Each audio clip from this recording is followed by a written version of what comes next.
Hey everyone, this is Linda. I'm just recording a short video to just talk through a little bit about EVV in anticipation of the December 4th meeting that we're going to have, where I'll be able to talk with you guys more about some of the specific options and answer any questions. So I figured doing this would help in just to prepare you. So I want to just start with going over what the requirements are. I just grabbed these slides from a training that eVero recently did.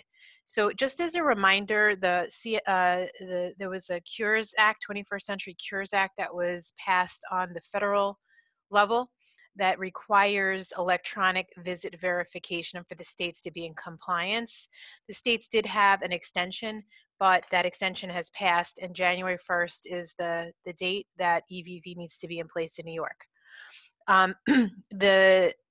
These are the elements that are required: the type of service performed, the individual receiving the service, the date of the service, location, the person providing the service, and the time the service begins and the time the service ends. So these are the 7 data points that we as providers are required to send to the state. The state has an aggregator that eVero will be communicating with. They have an API, an interface that will allow them to send the data elements to the state prior to us being allowed to bill for the services. So again, this is electronic visit verification. So the whole concept of this is that the elements are captured electronically. Okay, now there was a lot of discussion about the location of service. So just to clarify, because of advocacy, the state did decide that what needs to be sent to the aggregator can simply be home or community. So those are the 2 words that will be identified in that location section when we send the data to the aggregator. We no longer need to send specific address locations or coordinates. However, that does not mean that we're not required to capture those elements. So I'll talk a little bit about that. I mentioned already, this is just a kind of high overview slide about the aggregator. So this is the information that we're going to be sending. So again, we have an ability through eVero and our billing system and the state's billing system, eMedNI, to communicate those data points on a regular basis. We're going to be providing the person receiving supports the name, the date of birth, and the Medicaid number. So we need to just make sure that all the information is accurate. The rate codes, so the services for community hab and respite, are part of the EVV process, and the start and end time. So this will be captured through the 3 options, which would be the mobile app, telephony, or fob. And then the location type, like I said, it's going to be home or community. Okay.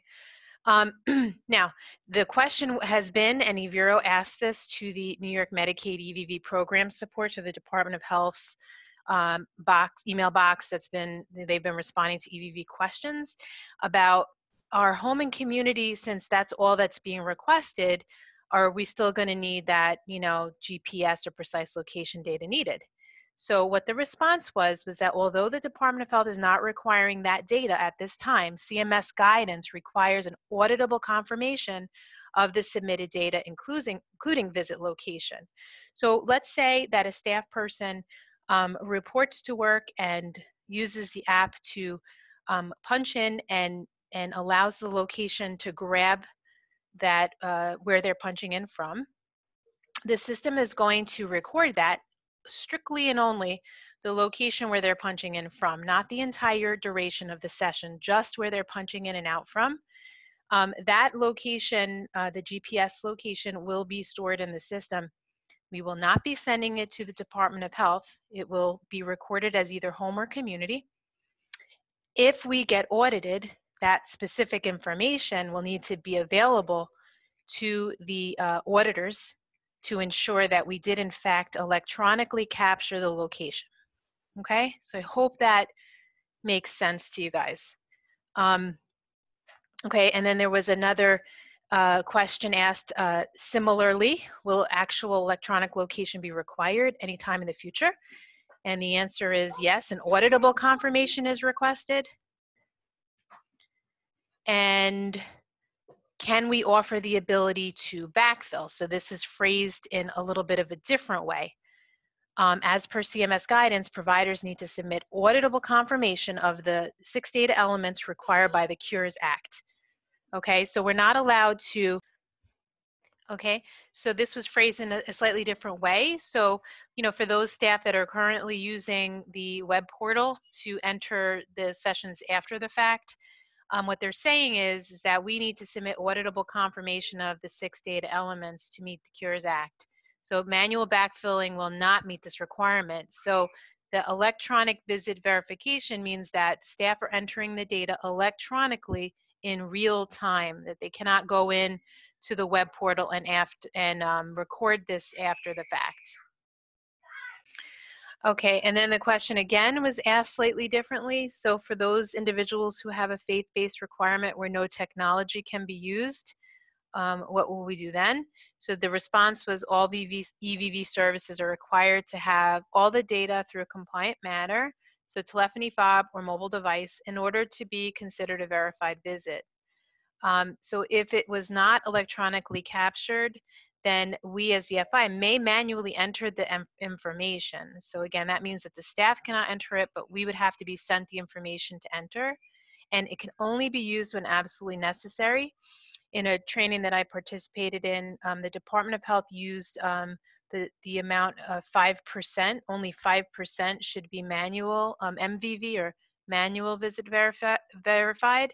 So we have to really try to reduce the times that happens to only when it's absolutely necessary.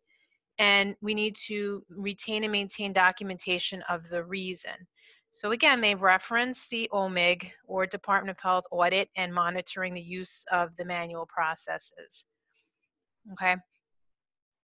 The choice model. So you might have heard, you might be thinking like, well, why is New York State, you know, doing this? So the feds did provide different options, and New York State chose the least restrictive model, which was the choice model.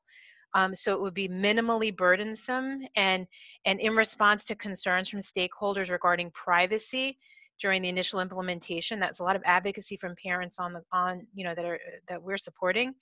Only the minimum set of EVV elements will meet the obligation under the Cures Act will be aggregated, meaning we only have to send those 6 data points. We do not have to send to the Department of Health actual addresses. We just have to keep that in the system.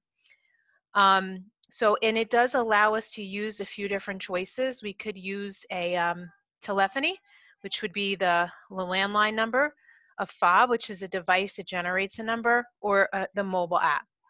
Okay, so it does give those options. But I do want to make a point that the majority of our staff are currently using the mobile app, and many of the staff find the mobile app pretty simple to use. They're able to enter their services right before they end the session. And you know, many people are more app proficient nowadays. I know that there's people that are not.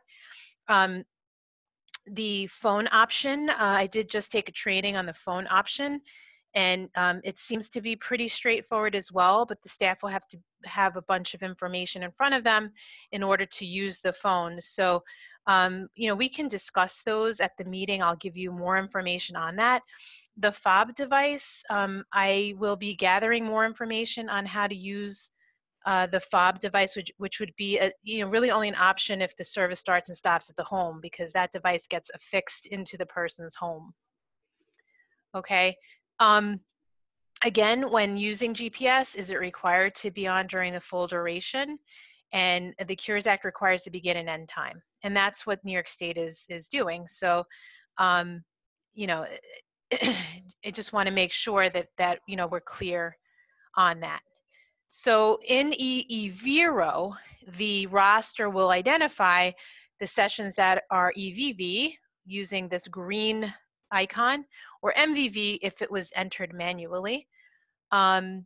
Staff can still change, like edit services, but any change manually to the start and stop time or the location, we'll change that to MVV and will no longer be EVV compliant. And anytime there is a change needed, we will need to have a reason to tie back. As mentioned, it will be auditable. And we have to transfer that information over to the state aggregator before we can bill. So the good news is eViro is set up to do this. We are getting ourselves trained. I will be having a meeting on December 4th to share more information with everybody and answer questions that you might have.